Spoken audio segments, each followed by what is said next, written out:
সম্মান আর মর্যাদা রব্বে কারীম দুনিয়া তো বাড়ায় দেয় গো, দুনিয়া তো সম্মান আর মর্যাদা বেড়ে যায়। আল্লাহর নবী একবার যুদ্ধের ময়দানে গেছে যুদ্ধ করার জন্য, সেখানে যুদ্ধের প্রস্তুতি নবী নিচ্ছিল। হঠাৎ করে যুদ্ধের ময়দানে জিবরাইল হাজির হয়ে গেছে। আগে নবীজি, আপনার একজন সাহাবী দুনিয়ার থেকে বিদায় হয়ে গেছে পয়গম্বর, তার জানাজায় আপনি শরীক হতে হবে। নবী বলেন, কেরিম মারা গেল জিবরাইল? আপনার সাহাবী মুআবিয়া ইবনে মুআবিয়া দুনিয়ার থেকে বিদায় হয়ে গেছে। নবী বলেন, এ জিবরাইল, আমি কোথায় আর মুআবিয়া ইবনে মুআবিয়া কোথায়? 200-250 কিলোমিটারের ব্যবধান হইল মুআবিয়ার থেকে আমার দূরত্ব। এই মুহূর্তে আমি কেমনে রে মুআবিয়ার জানাজায় আমি শরীক হব? আমি কই আর মুআবিয়া কই, কেমনে রে আমি জানাজায় শরীক হব? জিবরাইল বলো না, এখন তো 2 দিন 3 দিন সময় লাগবে আমি মুআবিয়ার কাছে যাইতে, আমি কিভাবে জানাজায় শরীক হব? জিবরাইল বলে, পয়গম্বর, আপনি শুধু জানাজার জন্য প্রস্তুতি নেন, আপনি জানাজার জন্য প্রস্তুতি নেন, ব্যবস্থা করা হবে। নবীজি জানাজার জন্য প্রস্তুতি নিছে। যেই মাত্র নবী জানাজায় উপস্থিত হবেন, প্রস্তুতি নিছে, নবী তাকায়া দেখে নবীর সামনে মুআবিয়া ইবনে মুআবিয়ার লাশ দেখা যায়। সুবহানাল্লাহর আওয়াজ কম না বেশি? একটা জবান বন্ধ রাখবেন, আল্লাহু আকবার বলেন। আর জোরে কোন আল্লাহু আকবার। ঈমানের আওয়াজ দিয়ে বলেন আল্লাহু আকবার। মুআবিয়া ইবনে মুআবিয়ার লাশ কিন্তু কমপক্ষে কয়েকশো কিলোমিটার দূরে ছিল। পয়গম্বর বলে, আমি কেমনে রে জানাজায় আমি মুআবিয়া ইবনে মুআবিয়ার জানাজায় শরীক হব? আল্লাহর নবীকে জিবরাইল বলে, নবী গো, আপনার সামনে মুআবিয়া ইবনে মুআবিয়ার লাশ আমি হাজির করে দিব, আপনি শুধু জানাজার জন্য প্রস্তুতি নেন। পয়গম্বর জানাজার জন্য প্রস্তুতি নিল। তাকায়া দেখে মুআবিয়ার লাশ নবীর সামনে দেখা যায়, নবীর সামনে দেখা যায়। পয়গম্বর জানাজা শেষ করে দিল।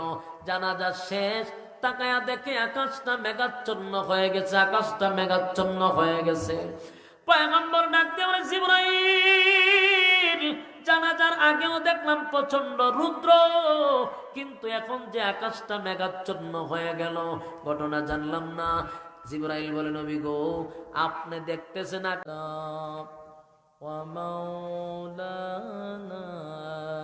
মুহাম্মাদান আবদুল্লাহি ওয়া রাসূলুহু أرسله بالحق بشيرا ونذيرا وداعيا إلى الله بإذنه وسراجا منيرا أما بعد فأعوذ بالله من الشيطان الرجيم بسم الله الرحمن الرحيم قل هو الله أحد الله الصمد لم يلد ولم يولد ولم يكن له كفوا أحد قال رسول الله صلى الله عليه وسلم تعدل سورة الإخلاص ثلث القرآن أو كما قال عليه الصلاة والسلام درود شريف قرن اللهم صل على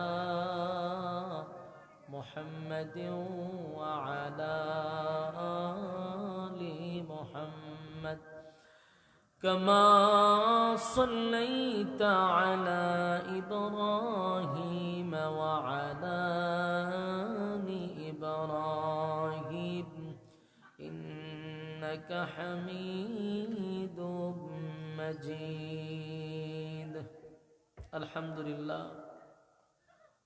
বাবনা খান্দি চক হাবিজপুর যুব সমাজের উদ্যোগে আয়োজিত আজকের প্রবাসীদের উদ্যোগে তাফসিরুল কোরআন মাহফিল সভাপতিত্ব করছেন হযরত মাওলানা আজিজুর রহমান মানিক সাহেব, জনাব মৌলভী সুরুজ আলী সাহেব, হযরত মাওলানা শামসুল আলম সাহেব, হাজী ফিরোজ আলী সাহেব সহ আজকের মাহফিলের অতিথিবৃন্দ, মুআজ্জাজ মুকাররম হযরত উলামায়ে কেরাম,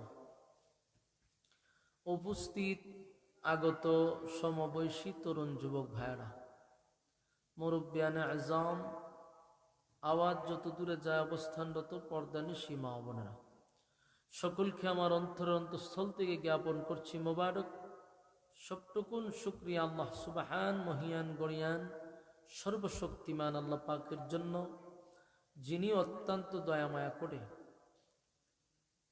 প্রচণ্ড ঠান্ডার মধ্যে আরামের ঘুম হারাম করে নরমাল বিছানায় যারা বসছেন, আসার সুযোগ যাদেরকে আল্লাহ দিছেন, সকলের প্রতি আন্তরিক অন্তঃস্থল থেকে জ্ঞাপন করছি মোবারক শুকরিয়া, যিনি আমাদেরকে সুস্থ রাখছেন। বলুন আলহামদুলিল্লাহ। লক্ষ কোটি দুরুদ এবং সালাম আল্লাহর সৃষ্টির প্রধান আকর্ষণ জনাবে মুহাম্মদুর রাসূলুল্লাহ সাল্লাল্লাহু আলাইহি ওয়াসাল্লামের উপর। সম্মানিত সুধী, বাদ এশা বয়ানের সময়, এই অল্প সময় যেহেতু আমিও আসতে আপনাদের যে সুন্দর রাস্তা মাশাআল্লাহ, এই উন্নয়ন ঠেলায় আসতে আসতে আমার সময় গেছে। গাড়ি আমারটা রেখেছে আরো 2 মাইল দূরে, এরপর আরেক গাড়ি দিয়ে আমার আনছে। এই রাস্তা দিয়ে আইতে আইতে রাস্তা আমার গাড়ি কথা কওয়া শুরু করছে। গাড়ি এক সাইডে ঢুকে আর কয় উন্নয়ন, আরেক সাইডে ঢুকে কয় উন্নয়ন। এই উন্নয়ন ঠেলতে ঠেলতে আমার দেরি হয়ে গেছে। যাই হোক আলহামদুলিল্লাহ, আপনারা যারাই বসছেন অনেক ভিতরে মাহফিল, রাস্তাঘাটেরও সুবিধা খুব কম, এর মধ্যে যারাই বসছেন অল্প সময়ের ভিতরে 2-4টা কথা বলতে চাই। যিনি দাওয়াত দিচ্ছেন আমাদের বাহার ভাই, মাশাআল্লাহ অত্যন্ত আন্তরিক, ভাইয়ের আবদার রক্ষার্থে মুক্তসার কিছু আলোচনা আপনাদের সামনে করতে চাই। মেহেরবানি করে আমরা ফ্যান্ডেলে বসি। রাস্তাঘাটে যে সমস্ত ভাইয়েরা অনর্থক সময়টুকু নষ্ট করতেছেন, বিনয়ের সাথে বলবো ফ্যান্ডেলের ভিতরে আসেন। আমি আপনাদের সামনে মহাগ্রন্থ আল কোরআনের একটা সূরার নাম হইল সূরা ইখলাস। যদিও নামকরণ করছে ইখলাস দিয়া, কিন্তু ভিতরে ইখলাস শব্দটা নাই। পুরা সূরার ভিতরে ইখলাস শব্দটা এখানে নাই, কিন্তু নাম হলো সূরা ইখলাস। কারণ অন্য যে কোনো সূরা দেখবেন, সূরার একটা অংশ ভিতরে পাওয়া যায়। সূরা 3 দেখবেন ভিতরে আছে ও 3, ঠিক না? এরকম সূরা ইয়াসিন, ভিতরে ইয়াসিন শব্দ আছে। আর রহমান, ভিতরে আর রহমান আছে। কিন্তু ইখলাস নাম রাখা হয়েছে, কিন্তু ভিতরে কোনো শব্দ নাই। তো এই সূরাটা হলো শানে এলাহি, আল্লাহর শান, মান, মর্যাদা সম্পর্কে আলোচনা, আল্লাহর পরিচয় তুলে ধরেছেন। এই সূরাটি মক্কা নগরীতে নাজিল হয়েছে। রব্বুল আলামিন সূরা ইখলাস নাজিল করেন। সূরা ইখলাসকে বলা হয় কোরআনের 3 ভাগের 1 ভাগ। যদি কেউ একবার পড়ে 10 পারার সওয়াব আমলনামায় আল্লাহ দিয়ে দেয়। 3 বার পড়লে 30 পারা সওয়াব আমলনামায় দেওয়া হয়। সুবহানাল্লাহ। আর শুনি সূরাটা কেন নাজিল হলো। রাসূল সাল্লাল্লাহু আলাইহি সাল্লাম যখন, এই প্লাসটা বন্ধ করে সব লাগে, রাসূল সাল্লাল্লাহু আলাইহি সাল্লাম যখন কালেমার দাওয়াত দেওয়া শুরু করলো, তো মক্কা নগরীতে 3টা দল ছিল। এই 3টা দল, কেউ 2 খোদায় বিশ্বাস করত, কেউ 3 খোদায়, কেউ আবার খোদার কোনো অভাব নাই। এই তিনটা দলে মিল্লা রাসূলের বিরোধিতা শুরু করলো। কেন? যে আমরা এত ক্ষুধা থাকতে আপনি একজনের দাওয়াত দেন কেন? আর আপনি যেহেতু দাওয়াত দেনই, তো আপনার ক্ষুধার পরিচয় দেন। আপনার ক্ষুধা টোটাল কতজন? ক্ষুধার সাথী সঙ্গী আসেনি, আপনার ক্ষুধা করে কি? আপনার ক্ষুধা খায়নি, ঘুমায়নি, বিয়ে শাদী করছিনি, বাচ্চা কাচ্চা আসেনি? নাউজুবিল্লাহ আসেনি আপনার এলাকা? কোন সময় কম আমরা জানেন? তো রাসূল সাল্লাল্লাহু আলাইহি সাল্লামকে এমন বিতর্কিত কিছু প্রশ্ন করছে যে আপনার ক্ষুধা কতজন? আপনার ক্ষুধার সাথী সঙ্গী আসেনি, উনি বিয়ে শাদী করছেনি, ওনার বাচ্চা কাচ্চা আসেনি, এরকম বিতর্কিত প্রশ্ন তারা রাসূলকে করছে। আল্লাহর রাসূলকে যতই প্রশ্ন করুক, রাসূল কিন্তু ব্যক্তিগত কোনো উত্তর দেয় নাই। রাসূলকে কিছু বললে উত্তর স্বয়ং আল্লাহ নিজেই দিয়া দেয়। তো তারা যখন এমন বিতর্কিত প্রশ্ন করলো, আল্লাহ বলেন যে উত্তর আপনি দিয়েন না, আমি দিচ্ছি। আর উত্তর দেওয়ার জন্য আল্লাহ সূরা ইখলাস তখন নাজিল করে। এই সূরা নাজিল করে তাদের প্রশ্নের উত্তরগুলা একে একে আল্লাহ সব দিয়ে দিছে। সর্বপ্রথম নাজিল হওয়ার পরে আল্লাহ বলেন, কুল হুয়াল্লাহু আহাদ আল্লাহুস সামাদ লাম ইয়ালিদ ওয়া লাম ইউলাদ ওয়া লাম ইয়াকুল লাহু কুফুয়ান আহাদ। আল্লাহ রাব্বুল আলামিন সূরা ইখলাস নাজিল করে জানায়া দেয়, কুল হুয়াল্লাহু আহাদ, নবী আপনি বলুন আমি আল্লাহ একক, আমি আল্লাহ একক অদ্বিতীয়, আমার কোনো সাথী নাই, আমার কোনো সঙ্গী নাই।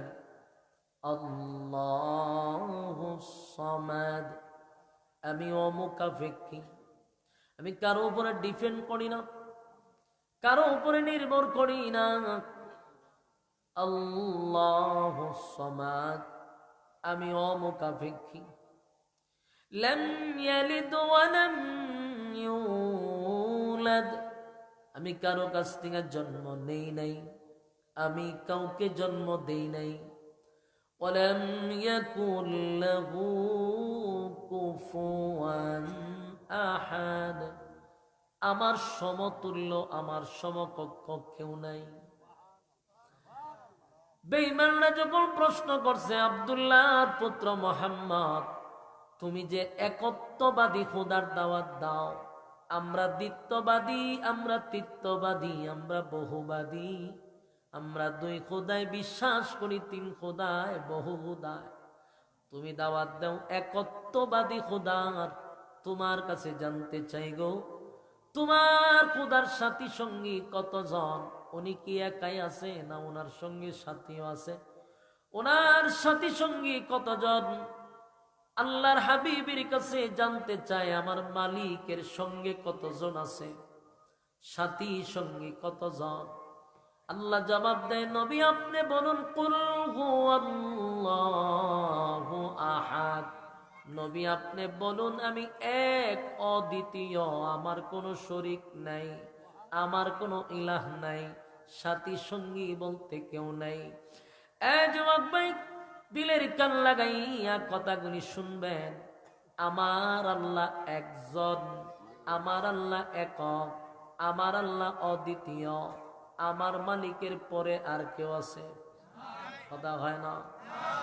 আল্লাহ বলেন আমি একক অদ্বিতীয়, লা ইলাহা ইল্লাল্লাহ, লা ইলাহা ইল্লাল্লাহ, জোরে লা ইলাহা,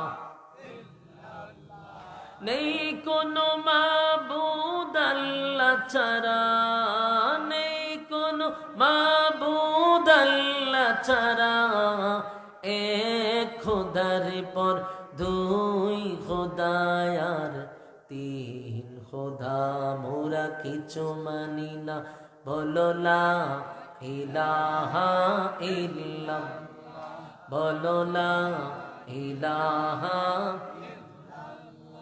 হাসবি রাব্বি জাল্লাল্লাহ মা ফি কলবি গায়রুল্লাহ হাসবি রাব্বি জাল্লাল্লাহ মা ফি কলবি গায়রুল্লাহ শুধু মাবুদ তুমি এক আল্লাহ বলো লা ইলাহা জোড়ে লা ইলাহা এক খুদার পর দুই খুদায়ার তিন খুদা মোরা কিছু মানি না বলো লা ইলাহা ইল্লাল্লাহ লা ইলাহা লা ইলাহা ইল্লাল্লাহু মুহাম্মাদুর রাসূলুল্লাহ সাল্লাল্লাহু আলাইহি ওয়াসাল্লাম। আল্লাহর নবী বলেন, আল্লাহ বলেন পয়গম্বর আপনি বলুন কুল হুয়াল্লাহু আহাদ, আমি একক অদ্বিতীয়, আমি আল্লাহ একক, আমার কোনো ইলাহ নাই, আমার কোনো সাথী নাই, আমার কোনো সঙ্গী নাই, আমি একক অদ্বিতীয়। স্পষ্ট করে দিল। বেঈমানরা প্রশ্ন করছে আপনার আল্লাহ কতজন? মালিক কিন্তু স্পষ্ট করে দিল, মালিক কিন্তু পরিচয় দিয়া দিল। সূরা ইখলাসটা হলো শানে এলাহি, আল্লাহর শান মান মর্যাদা সম্পর্কে আলোচনা। আল্লাহর শান আল্লাহ তুলে ধরল। ভালো করে শোনো, আমি আল্লাহ একক অদ্বিতীয়, আমার কোনো সাথী নাই, সঙ্গী নাই, আমার কোনো ইলাহ নাই। আল্লাহুস সামাদ, আমি অমুকাফিক। আমার গোটা কুল কায়নাত আমি আল্লাহর উপর নির্ভর করে, কিন্তু আমি মালিক কারো উপর নির্ভর করি না। আল্লাহুস সামাদ, আমি অমুকাফিক। আল্লাহ স্পষ্ট জানায়া দিল। এরপরে বেঈমানরা প্রশ্ন করছিল আপনার আল্লাহ বিয়া শাদী করছেনি? নাউজুবিল্লাহ। আপনার আল্লাহর ছেলে মেয়ে আসেনি? আমার আল্লাহ বলেন লাম ইয়ালিদ ওয়া লাম ইউলাদ,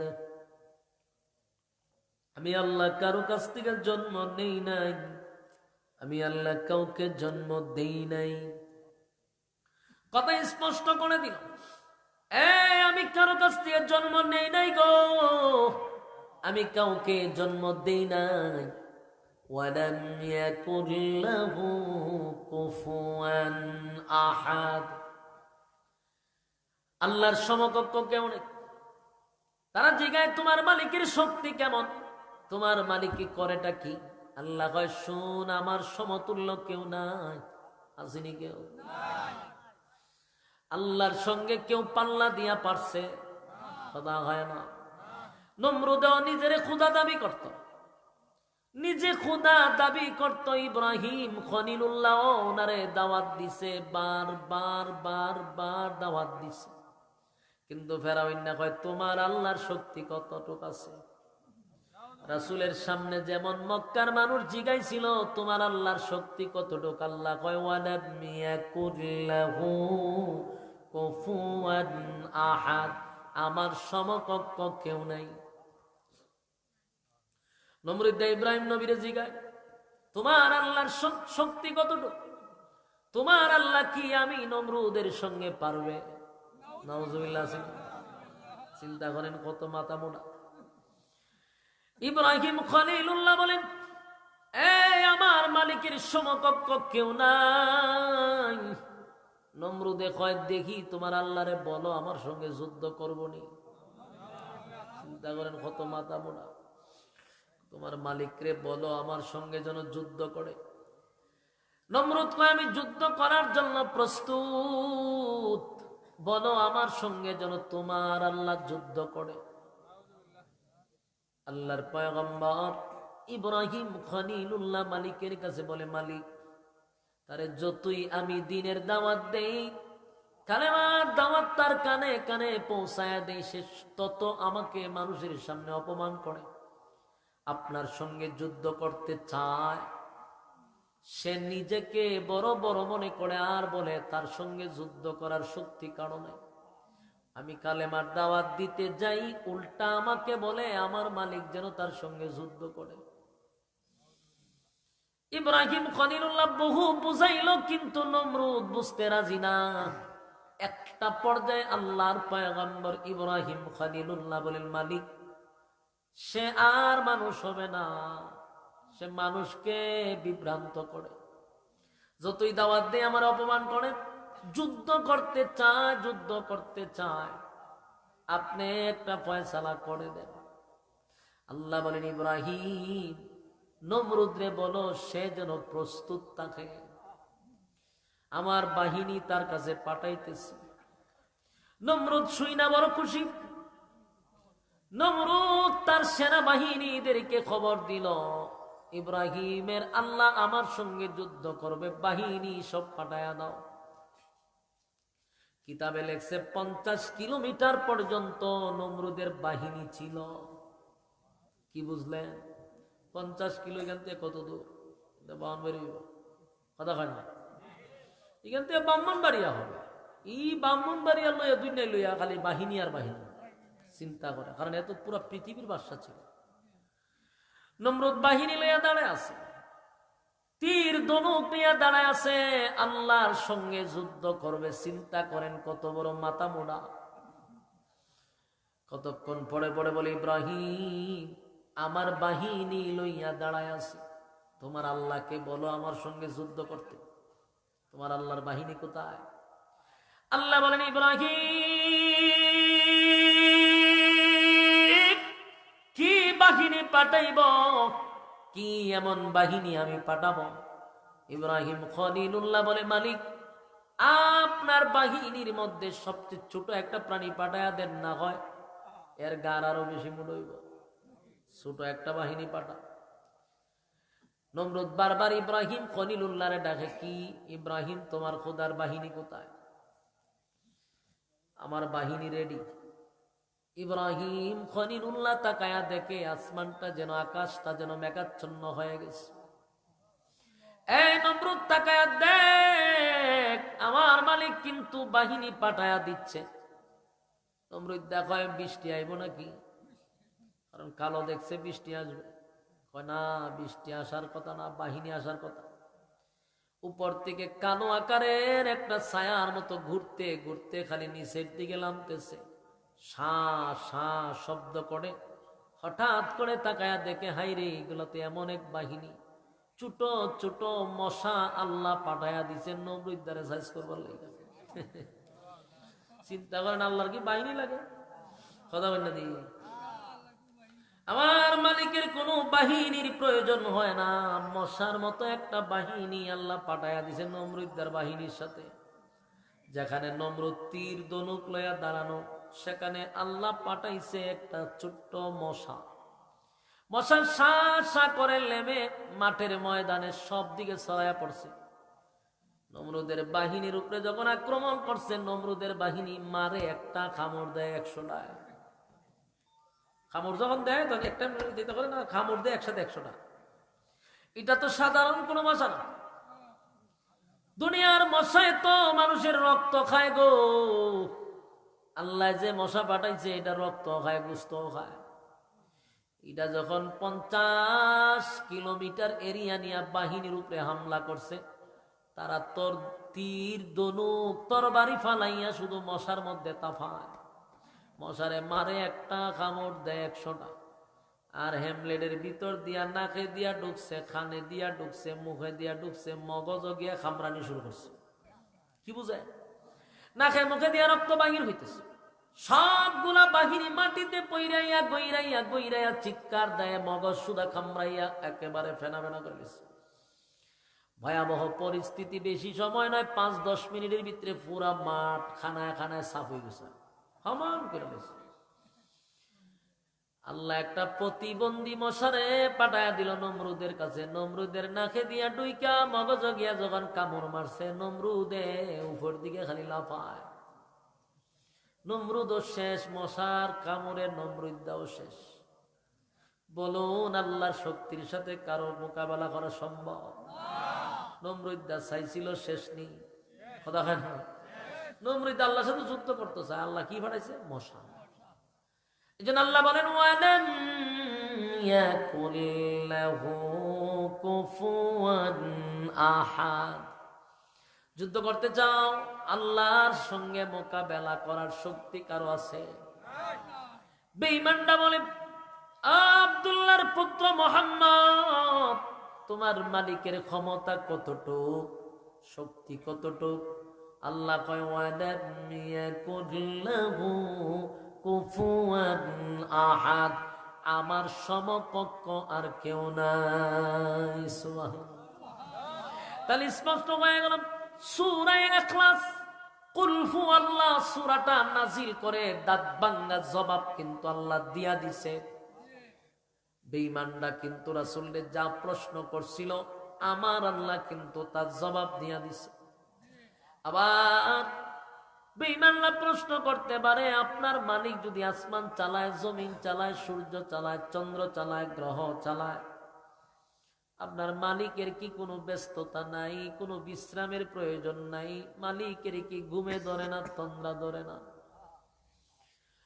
মনে মনেও যদি আপনি কল্পনা করেন আমার আল্লাহর কি ঘুম নাই, তন্দ্রা নাই, এটা কিন্তু আমরা ছোটবেলায় ঘুমায় ঘুমায় চিন্তা করতাম যে এই বড় আসমান, জমিন, সূর্য, চন্দ্র, গ্রহ, নক্ষত্র, পাহাড়, পর্বত, সাগর, নদী, নালা, খাল, বিল, কীট পতঙ্গ, যা দেখি যা দেখি না সব কার ইশারায় চলে? আরো জোরে, এই মালিকের ইশারায় চলে। ছোটবেলায় মনে মনে ভাবতাম আমার মালিক যদি এত কিছু চালায়, মালিকের কি ঘুমের প্রয়োজন হয় না, বিশ্রামের প্রয়োজন হয় না? এটা তো আমরা মনে মনে ভাবতাম।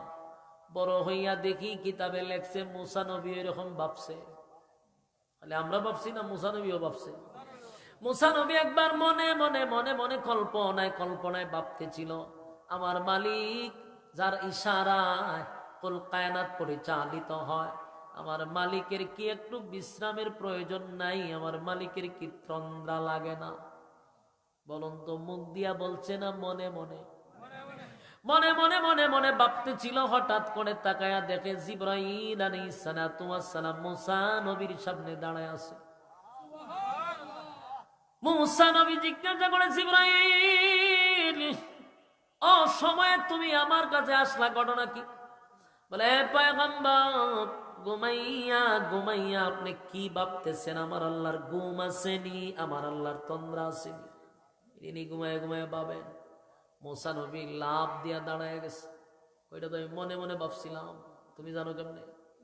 মনে মনে মনে মনে মনে কল্পনায় কল্পনায় আমি ভাবছিলাম, তুমি জানো কেমনে? জিবরাইল কয়, আমার জানার ক্ষমতা নাই, জানাইছেন তিনি হলেন আল্লাহ। মুসা নবী বলেন, আমার মালিক যেহেতু আমার মনের খবর জানছে গো, এখন আমার উপরে কি মুসিবত আসতে পারে?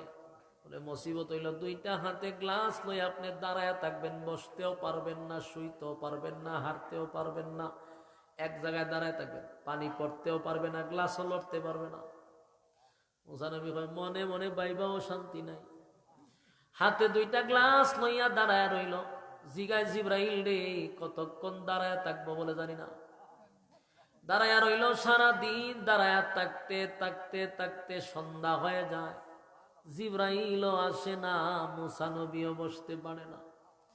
বলুন, সারাদিন দাঁড়ায়া থাকতে থাকতে মানুষের শরীরে ক্লান্তি আসেনি? ক্লান্তি আসলে মানুষ কি করে? ঘুমে ধরে। মুসা নবীর শরীরে ঘুমের ভাব আসছে, শরীরটা বড় ক্লান্ত, ভিতরে ঘুমের ভাব আসছে, কিন্তু দাঁড়াইয়া তো ঘুমানো যায় না। ঘুমের ভাব আসছে, মানুষের যখন ঘুমের ভাব আসে তখন শরীর এরকম করে, ঠিক নেই? শরীর একটা বাড়ি মারে না, এটা বাপ, ঘুমের ভাব আছে।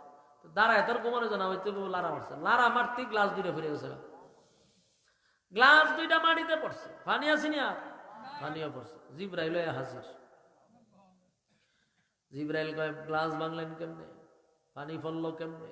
মুসা নবীর তো রাগ বেশি। মুসা নবী কয় জিব্রাইল সারাদিন যে আমি দাঁড়ায় রইলাম, ওখানে আইলে না, গ্লাসও পড়ছে বেটা, তুই হাজির, ঘটনা কি? আমার অর্ডার আছে না, অর্ডার হলে আপনি যে সময় গ্লাস ভাঙছেন এই সময় আমি আসছি। মুসা নবী আমি ইচ্ছা করে ভাঙছি না, এটা অজান্তে ঘুমের বাপ আইসিন তো, আমার শরীরের নিয়ন্ত্রণ ছিল না, পড়ে গেছিলাম। জিব্রাইল জিগাইতে কতক্ষণ ঘুমাইছেন আপনি? আরে কি কতক্ষণ ঘুমাইছি না তো, পড়ছে কেমন? ঘুমের বাপ আইছে। জিব্রাইল আমার বলে তো বাপ কতটুকু ছিল? কয়েক সেকেন্ডও না। কয়েক সেকেন্ডও না তো গ্লাস ভাঙলেন কেমনে? কয়েক সেকেন্ডের ভিতরেই আমার শরীর আমার নিয়ন্ত্রণে ছিল না। এক সেকেন্ডের বাবে আমার শরীরের নিয়ন্ত্রণ হারাইছে। এবার জিব্রাইল বলে পয়গম্বর মনে মনে মনে মনে কল্পনায় কল্পনায় ভাবছিলেন আমার আল্লাহ ঘুমায়নি, আমার আল্লাহ তন্দ্রা আসেনি, আমার আল্লাহ আপনারে মনে মনে উত্তর দিয়া দিছে। আপনি একটু চিন্তা করেন, দুইটা হাতে আপনার দুইটা গ্লাস নিয়ে দাঁড়ায় ছিলেন, আর তো কিছু না, দুইটা গ্লাস, কিন্তু এক সেকেন্ডের ঘুমের ভাবের কারণে দুইটা গ্লাস আপনি ফালাইয়া ভাঙছেন। আর এক সেকেন্ডের ঘুম থাকার কারণে দুইটা গ্লাসের নিয়ন্ত্রণ আপনি রাখতে পারলেন না। আর আমার আল্লাহর হাতে 7 আসমান 7 জমিন সূর্য চন্দ্র গ্রহ নক্ষত্র কুল কায়নাত আমার মালিকের কুদরতি হাতে। সেই মালিক যদি একটা সেকেন্ড ঘুমায় রে, আসমান কি আসমানের জায়গায় থাকবে, জমিন জমিনের জায়গায় থাকবে না। এই জন্য আল্লাহ নিজেই বলে দিয়েছেন লা তাখুযুহু সিনাতুন ওয়ালা নাওম, আমার ঘুমও নাই, আমার তন্দ্রাও নাই। কথা কয় না, আসেনি ঘুম? আল্লাহ বলেন আমার ঘুমও নাই, আমার তন্দ্রাও নাই গো। লা তাখুযুহু ওয়ালা নাওম, ঘুম নাই, তন্দ্রা নাই। আমি আল্লাহ ঘুমাই না। আমি যদি ঘুমাইতাম আসমান থাকতো না, বিশ্ব পরিস্থিতির পরিসমাপ্তি ঘটে যেত, কুল কায়নাত ধ্বংস হয়ে যেত, সূর্য ভেঙে যেত, চন্দ্র ভেঙে যেত। এই জন্য আল্লাহ বলেন আমি ঘুমাই না, আমার ঘুম নাই, আমার তন্দ্রা নাই। বেঈমানরা নবীরে বলছে আপনার মালিক কি ঘুমায় না? আল্লাহ কয় লা তাখুযুহু সিনাতুন ওয়ালা নাওম। নবী আপনি বলেন আমি আল্লাহ একক অদ্বিতীয়।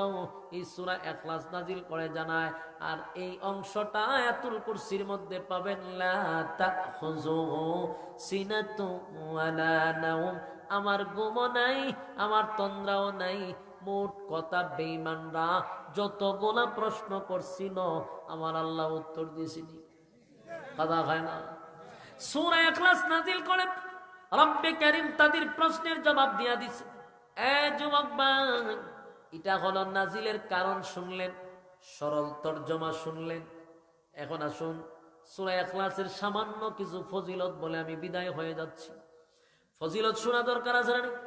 কথা কন্যা দি শানে নজুল শুনাইলাম, সরল তরজমা শুনলেন। এবার আসুন আমরা সংক্ষেপে এটার ফজিলত সম্পর্কে জানি। তাআদিলু সূরাতুল ইখলাস সুলুসুল কোরআন। এই সূরা ইখলাস হলো কোরআনের 3 ভাগের 1 ভাগ। আসেনি সুবহানাল্লাহ? কথা কন্যা দি কোরআনের কয় ভাগের 1 ভাগ? 3 ভাগের 1 ভাগ। কেউ যদি সূরা ইখলাস একবার পড়ে রে, কুল হুয়াল্লাহু আহাদ, পড়ুন আল্লাহুস সামাদ, লাম ইয়ালিদ ওয়া লাম ইউলাদ ওয়া লাম ইয়াকুল লাহু কুফুয়ান আহাদ। এই যে আমার সঙ্গে আপনারা পড়ছেন, আল্লাহর কসম এই মুহূর্তে আপনার আমলনামায় 10 পারার সওয়াব আল্লাহ লিখে দিছে।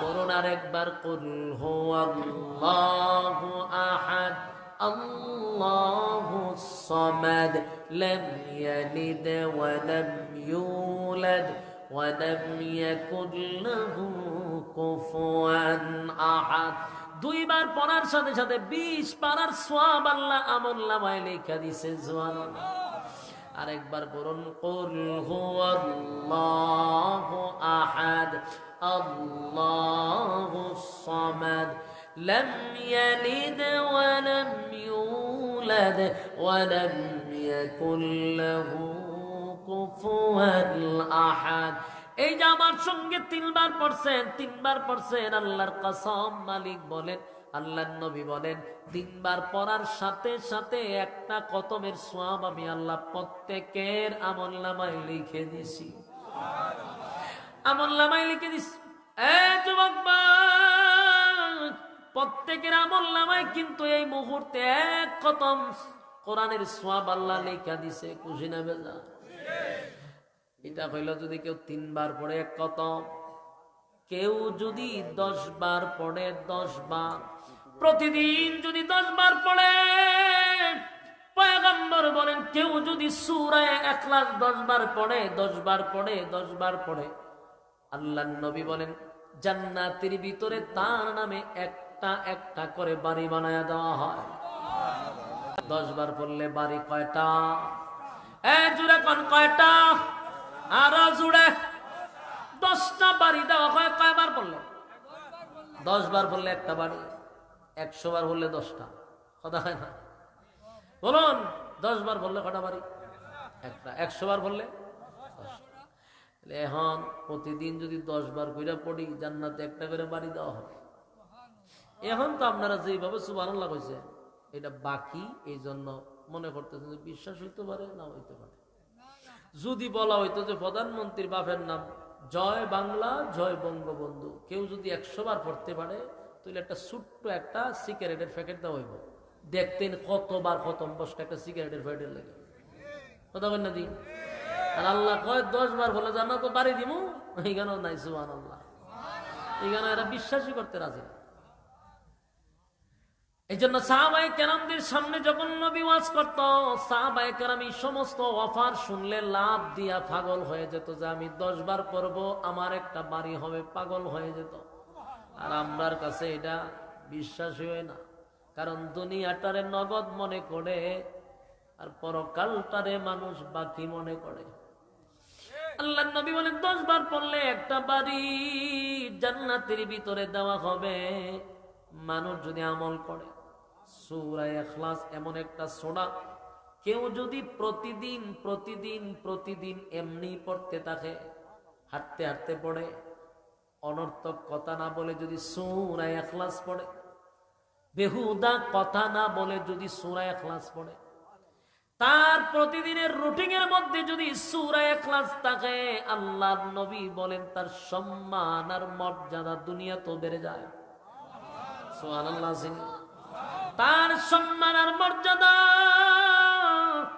রব্বে কারীম দুনিয়া তো বাড়ায় দেয় গো দুনিয়া তো সম্মান আর মর্যাদা বেড়ে যায় আল্লাহর নবী একবার যুদ্ধের ময়দানে গেছে যুদ্ধ করার জন্য সেখানে যুদ্ধের প্রস্তুতি নবী নিচ্ছিল হঠাৎ করে যুদ্ধের ময়দানে জিবরাইল হাজির হয়ে গেছে আগার নবীজি আপনার একজন সাহাবী দুনিয়ার থেকে বিদায় হয়ে গেছে পয়গম্বর তার জানাজায় আপনি শরীক হতে হবে নবী বলেন কেরিম মারা গেল জিবরাইল আপনার সাহাবী মুআবিয়া ইবনে মুআবিয়া দুনিয়ার থেকে বিদায় হয়ে গেছে নবী বলেন হে জিবরাইল আমি কোথায় আর মুআবিয়া ইবনে মুআবিয়া কোথায় 200-250 কিলোমিটারের ব্যবধান হইল মুআবিয়ার থেকে আমার দূরত্ব এই মুহূর্তে আমি কেমনে রে মুআবিয়ার জানাজায় আমি শরীক হব আমি কই আর মুআবিয়া কই কেমনে রে আমি জানাজায় শরীক হব জিবরাইল বলো না এখন তো 2 দিন 3 দিন সময় লাগবে আমি মুআবিয়ার কাছে যাইতে আমি কিভাবে জানাজায় শরীক হব জিবরাইল বলে পয়গম্বর আপনি শুধু জানাজার জন্য প্রস্তুতি নেন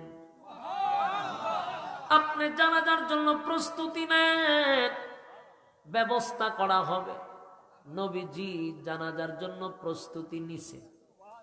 যেই মাত্র নবী জানাজায় উপস্থিত হবেন, প্রস্তুতি নিছে। নবী তাকায়া দেখে নবীর সামনে মুআবিয়া ইবনে মুআবিয়ার লাশ দেখা যায়।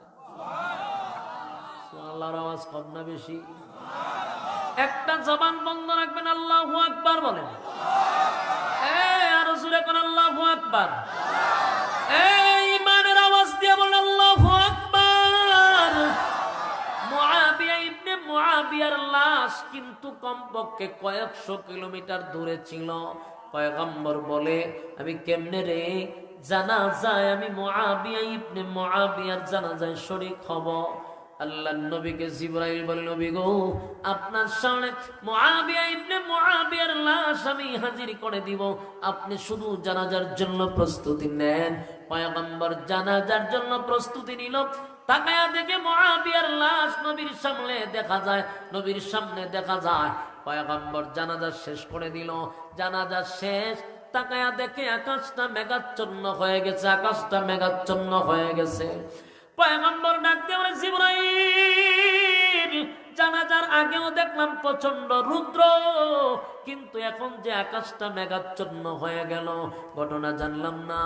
জিবরাইল বলে, নবী গো, আপনি দেখতেছেন আকাশটা মেঘাচ্ছন্ন না, আকাশ মেঘাচ্ছন্ন নয় গো। জিবরাইল বলেন, নবী আপনি জানেন না, আপনার মুআবিয়া ইবনে মুআবিয়ার জানাজায় এই পরিমাণ ফেরেশতা পদার্পণ করছে, ফেরেশতাদের কারণে সূর্যের আলো দেখা যায় না। আল্লাহর নবী বলেন, জিবরাইল, আমি জানতে চাই রে, আমার মুআবিয়া ইবনে মুআবিয়ার এত সম্মান, এত সম্মান, এত সম্মান, এত মর্যাদা কেমনে বেড়ে গেল, কেমনে বেড়ে গেল? জিবরাইল বলে, নবী গো, আপনার এই মুআবিয়া ইবনে মুআবিয়া সময়টা পাইলি সূরা ইখলাস পড়ে, সময়টা পাইলি সূরা ইখলাস বলে, অনর্থক কথা বলে না, বেহুদা সময় নষ্ট করে না। হাঁটতে হাঁটতে সূরা ইখলাস পড়ে, বসতে সূরা ইখলাস পড়ে, ঘুমাইতে সূরা ইখলাস পড়ে। আল্লাহ তার সম্মান আর মর্যাদা বাড়ায়া দিছে।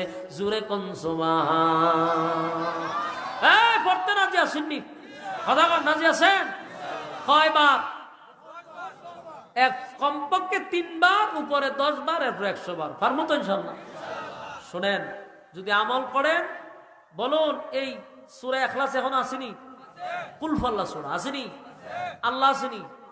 তাহলে আল্লাহ আছে, সূরা ইখলাসও আছে, আমিও আছি। তাহলে আমরা পড়লে সম্মান বাড়বো না কমবো?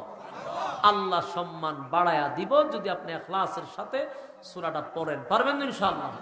আল্লাহ কবুল করার তৌফিক দান করুক, আমিন।